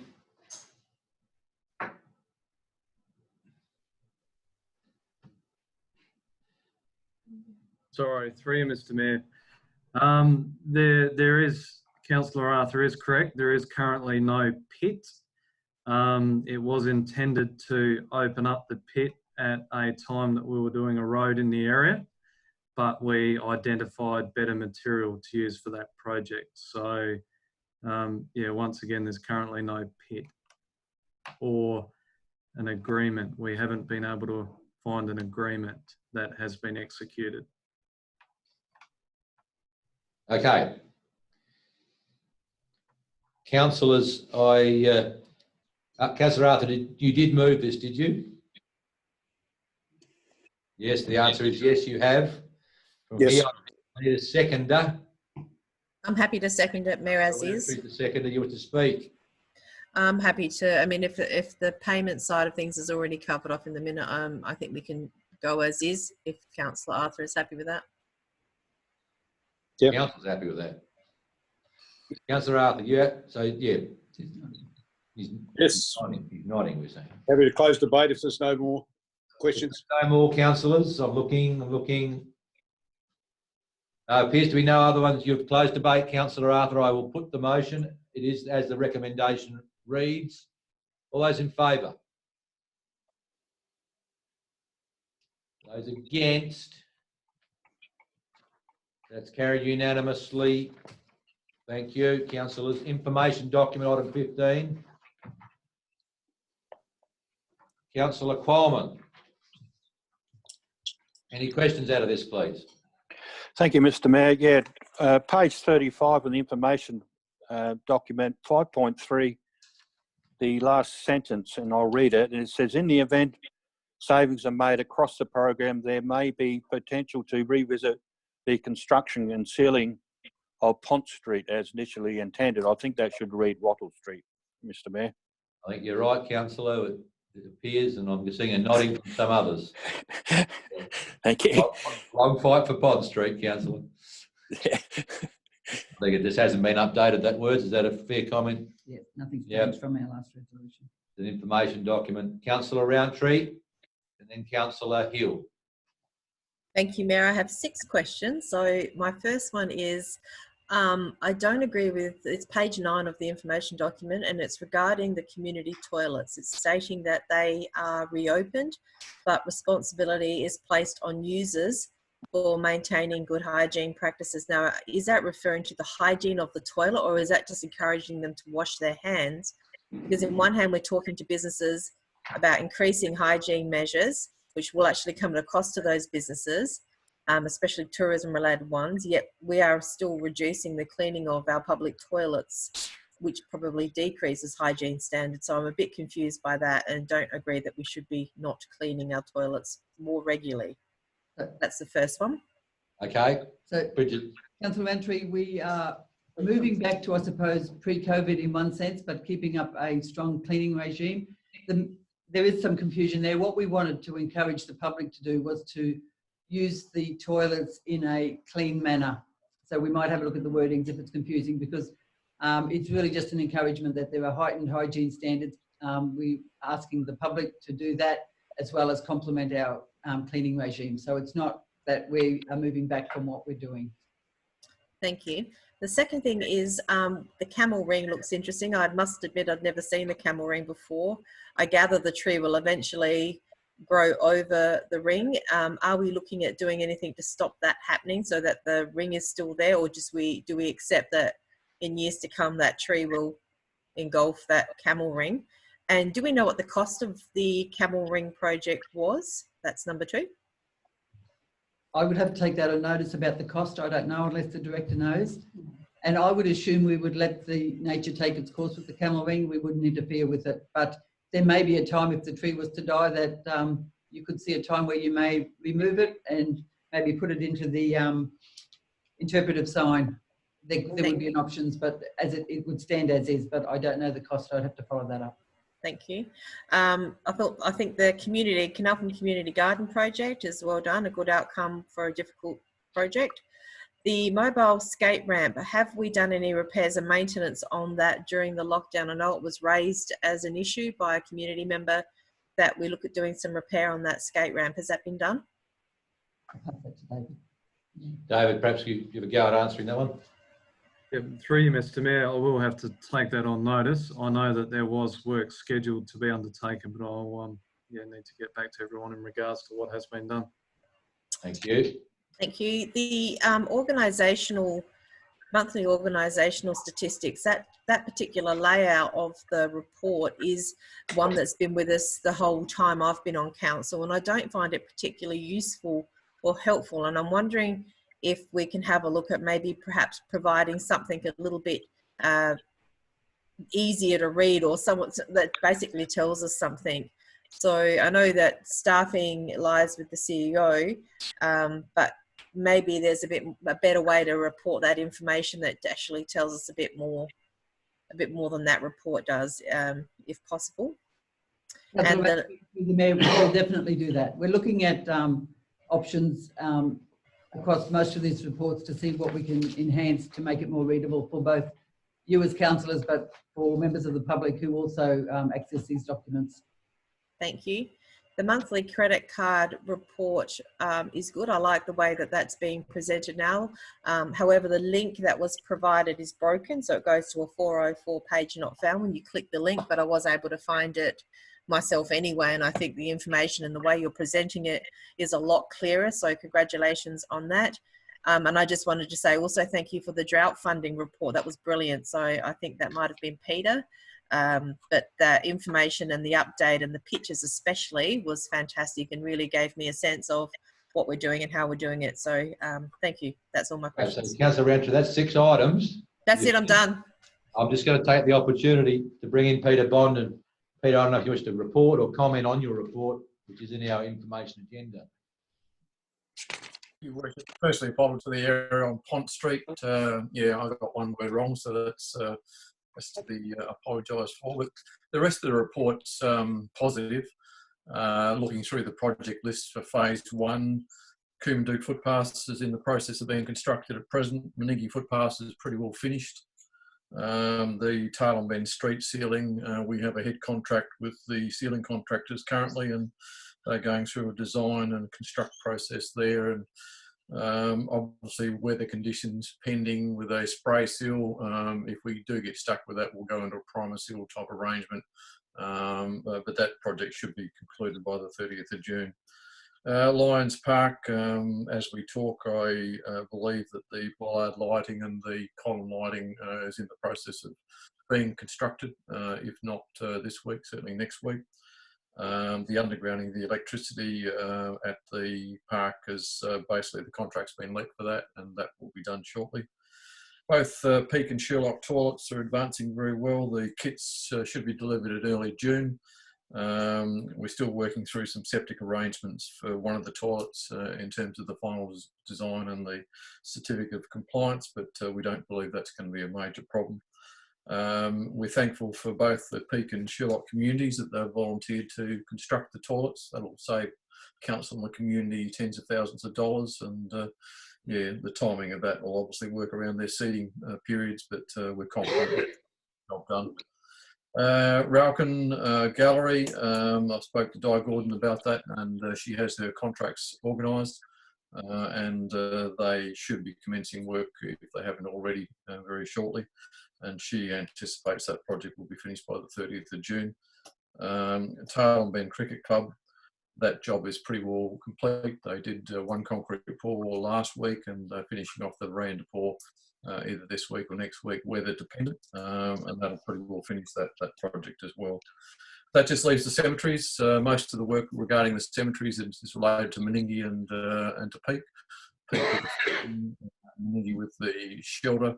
There's other minor works at some of the other cemeteries, but they're all progressing well, and Steve Latham's got that well in hand on my behalf. The good news is that we've got an agreement for phase 1, with the approval comes through there. That's sitting with Bridget at this stage. Phase 2 approval came through last week from Minister Littleproud.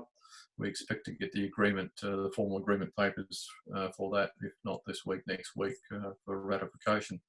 I've advised verbally pretty well all of the critical people regarding phase 2 with its success. I've got a few more phone calls to make, but yeah, everybody's pretty pumped that we've advanced the project, and the community's got $2 million worth of funding through the drought program. So happy to take questions. Questions to Peter? No, but if I might, yes. A compliment. I attended the Meningie Area School Governing Council meeting last night, and very grateful. Lots of positive comments from the families, the children, and just the connection from the kindergarten through to the nursery, through to the school, has been very well received. Thank you very much for the efficiently delivered project. Yep, the contractors did a very good job, and certainly James Clark was very helpful in terms of getting that job coordinated on the ground. Thank you. Thank you, Councillor Bland.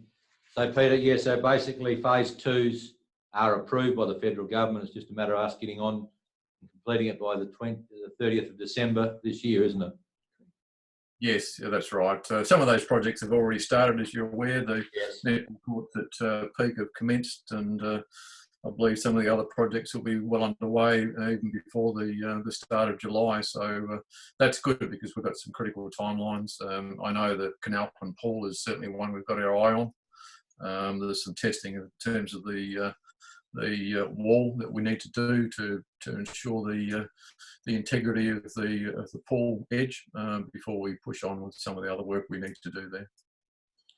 Okay, thank you for a good result so far, Peter. Is there anyone else around? Councillor Hill, you moved, but yes, you've got the floor. Very used to Bear. I thought you'd forgotten about me. Sometimes I just see you moved. You moved. I just want to draw the council's attention to the Lower Lakes Independent Science Review report and the information document. It was a very comprehensive scientific review. It made some very definite findings that should sort of satisfy the people that have been lobbying upstream to have the barrages removed and Lock 0 put in. I don't think it will be the end of the discussion. However, we do need to consider as a council what is the future with impending sea level rise, of how we do deal if the barrages do get inundated and water does enter the lakes, salt water enters the lakes. But at this stage, I'm very pleased that the report made its findings so definite, and yeah, hopefully we can have a bit of a reprieve from this trying to put Lock 0 in. Yeah, thank you, Councillor Hill. I encourage councillors to read the 79-page report. I am at about page 15. Great. But it basically confirms what we've believed in this end of the river for a long time. That's basically what it does. Councillor Arthur, you've got your hand up. Yes, my question is to David. We still one grader down because we don't seem to be doing very much grading with the Meningie crew at this stage. If so, how long will it be down for? I thought this was to be a priority that we keep these graders working. Yeah, through you, Mr. Mayor. We have appointed the position of grader operator. However, that officer has been working in the maintenance team, given that the second officer who works in the maintenance team has been sick and is not expected to return to work until, hopefully early June. So yeah, we have the position filled, but given other priorities, he hasn't been working within the grader. Can I just, I thought we were going to emphasise and put our priorities on making sure our graders were doing their full amount of hours. Yeah, through you, Mr. Mayor. Look, staff have been going around monitoring.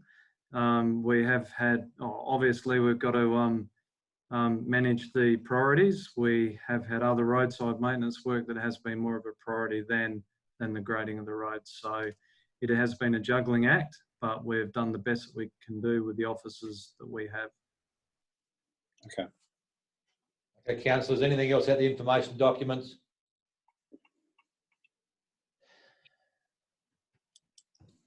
Okay, councillors, we have one, I understand, confidential item. So, more for everyone's benefit, for those that are watching us on the live stream, please be advised that the meeting is about to move into confidence and the live stream will stop. For those who wish to view the end of the meeting, the video will be uploaded to YouTube 1 hour after today's meeting. So we are stopping the meeting, Sean, please, as in the live streaming. Live stream is stopped. Recording is still going. Would you like to pause recording as well? I think it's wise. I think it's wise. So Mr. Mayor. We're now back on live streaming, councillors.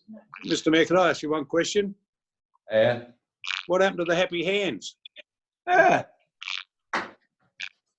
We're supposed to give our happy hands. Who's supposed to? High five, councillor. Councillor Bland, I can't see her head. Happy if you're happy, if you're happy, if you're not, you're not, right? Oh, yeah, better, Sharon. That's look a bit fudged. If councillors want to do a screenshot of the happy hands, we can do that before we start the If video. you want to do a screenshot, you can happy hand in about how long, Sean? What we'll do is screenshot these councillors and put it up on the Facebook page. All right. Well, away you go. Put your happy hand up or whatever you got going for you. Darren, come on, action.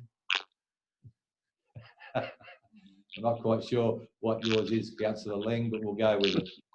Okay, do it now, Sean, before we give it up. Have you got it?